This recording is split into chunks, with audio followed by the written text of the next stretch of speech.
श्रीमद् भगवद गीता श्लोक क्रमांक 9। दंडवत प्रणामा दादाजी को। जय श्री चक्रधर जी। तो श्लोक क्रमांक जो 9 है उसमें दुर्योधन पिछले 5 श्लोक से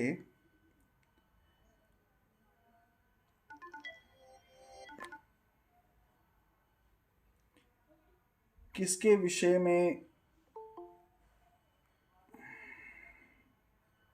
बता रहा है, तो अपनी सेना में, मतलब कौरव पक्ष में जो योद्धा हैं उनका नाम बता रहा है। तो दुर्योधन अपने जो मुख्य योद्धा हैं उनके विषय में बताता है। आगे 5वें श्लोक में दुर्योधन क्या बोलता है, तो अन्ये च बहवः शूरा मदर्थे त्यक्त जीविता नाना शस्त्र प्रहरणा सर्वे युद्ध विशारद। तो दुर्योधन द्रोणाचार्य को बोलता है कि मैंने आपको मुख्य योद्धाओं का नाम बताया। तो मुख्य योद्धाओं का नाम बताकर दुर्योधन द्रोणाचार्य को क्या बोल रहा है, तो अन्ये च बहवः शूरा, अन्य और भी हैं, हमारी सेना में कोई कमी नहीं है, और भी शूरवीर हमारी सेना में हैं। अन्ये च बहवः शूरा मदर्थे त्यक्त जीविता। और ये जो शूरवीर हैं ये कैसे हैं? मदर्थे मतलब मेरे लिए, त्यक्त जीविता अपने जीवन की बिल्कुल भी परवाह करने वाले नहीं हैं। अन्ये च बहवः शूरा मदर्थे त्यक्त जीविता, मतलब अभी तक मैंने जो आपको अपने योद्धाओं के बारे में बताया, जो महारथी बताए, इससे और भी महारथी हमारी सेना में हैं। और वो कैसे हैं?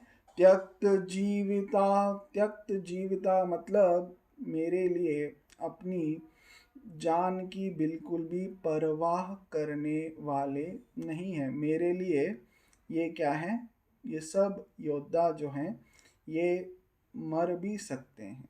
इन्होंने जीने की इच्छा मेरे लिए त्याग दी है। यही दुर्योधन द्रोणाचार्य को बोल रहे हैं। अन्ये च बहवः शूरा, और भी हैं, जैसे जयद्रथ हैं, उसके बाद दुर्योधन के 100 भाई हैं। ऐसे और भी बहुत सारे महारथी हमारी सेना में हैं। कौरव सेना में कृपाचार्य, अश्वत्थामा ये तो चिरंजीवी हैं, और भीष्म को इच्छा मृत्यु प्राप्त है। तो इस प्रकार की ये जो सेना है और ये जो सब महारथी हैं ये कैसे हैं, तो मेरे लिए अपने जीवन की बलि लगाने वाले हैं। ये युद्ध से बिल्कुल भी पीछे हटने वाले नहीं हैं। आगे दुर्योधन बोलते हैं कि ये जो सब योद्धा हैं ये कैसे हैं, नाना मतलब अलग अलग प्रकार के शस्त्र मतलब जैसे तलवार, ये क्या है, शस्त्र है। ये क्या है, वार किया जाता है तलवार से। प्रहरणा मतलब हाथ से फेंकने वाले शस्त्र जैसे भाला या फिर तीर, उनको क्या बोलेंगे? प्रहरणा। तो नाना शस्त्र प्रहरणा। और बाकी भी जो अस्त्र शस्त्र हैं उनमें ये क्या है? सब जो लोग हैं, सर्वे सर्वे युद्ध विशारदा, इन सब को सब प्रकार के अस्त्र शस्त्रों में क्या है? विशारद प्राप्त है। विशारद किसको कहते हैं? कुशलता को कहते हैं। विशारद मतलब मूर्खता का जो नाश करता है, और कुशलता जो प्रदान करता है उसको विशारद कहते हैं। तो विशारद शब्द का अर्थ क्या होता है? नाना शस्त्र प्रहरणा सर्वे युद्ध विशारदा। सर्वे युद्ध विशारदा, ये सब जो योद्धा हैं हमारी सेना में, ये क्या है? युद्ध में महारत रखने वाले हैं।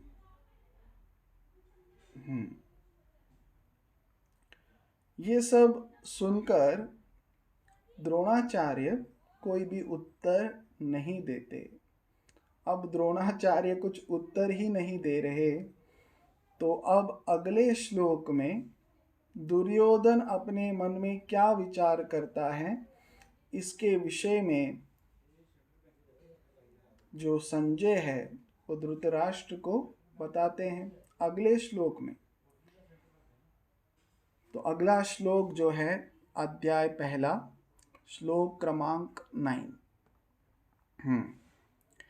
तो दुर्योधन अपने मन में विचार करते हैं, अपर्याप्तम तदस्माकं बलम भीष्माभिरक्षितम पर्याप्तम त्विदमेषां बलम भीमाभिरक्षितम।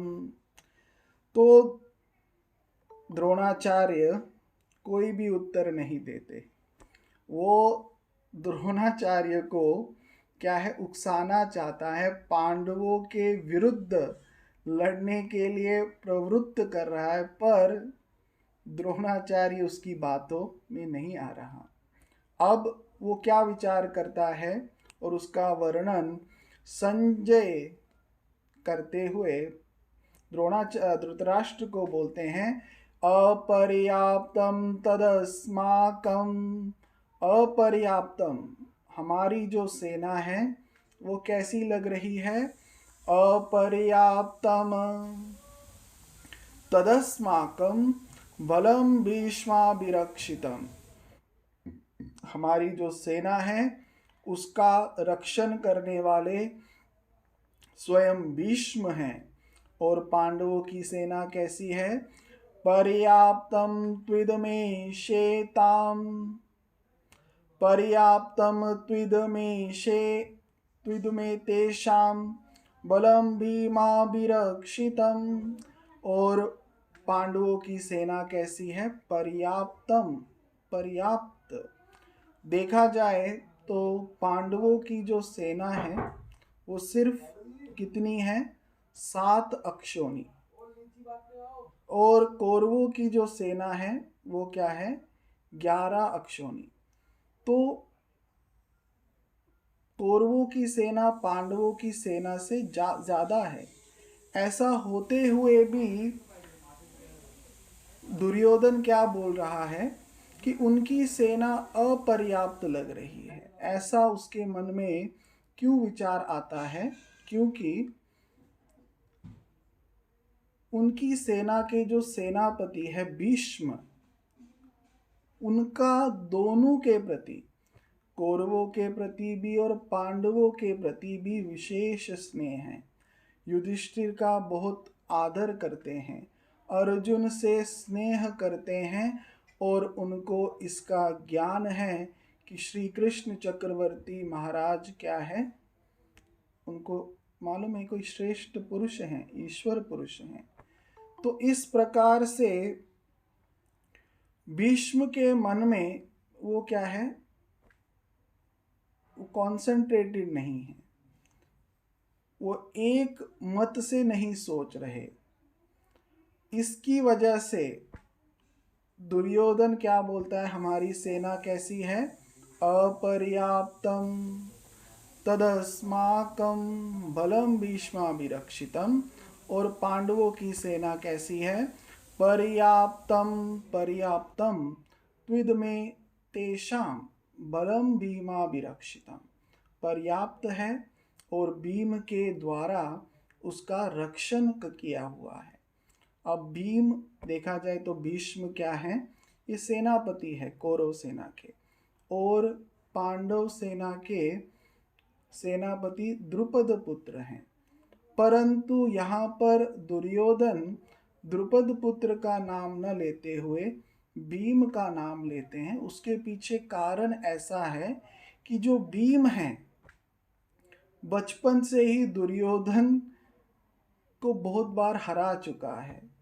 भीम के सामर्थ्य के बारे में वो जानता है।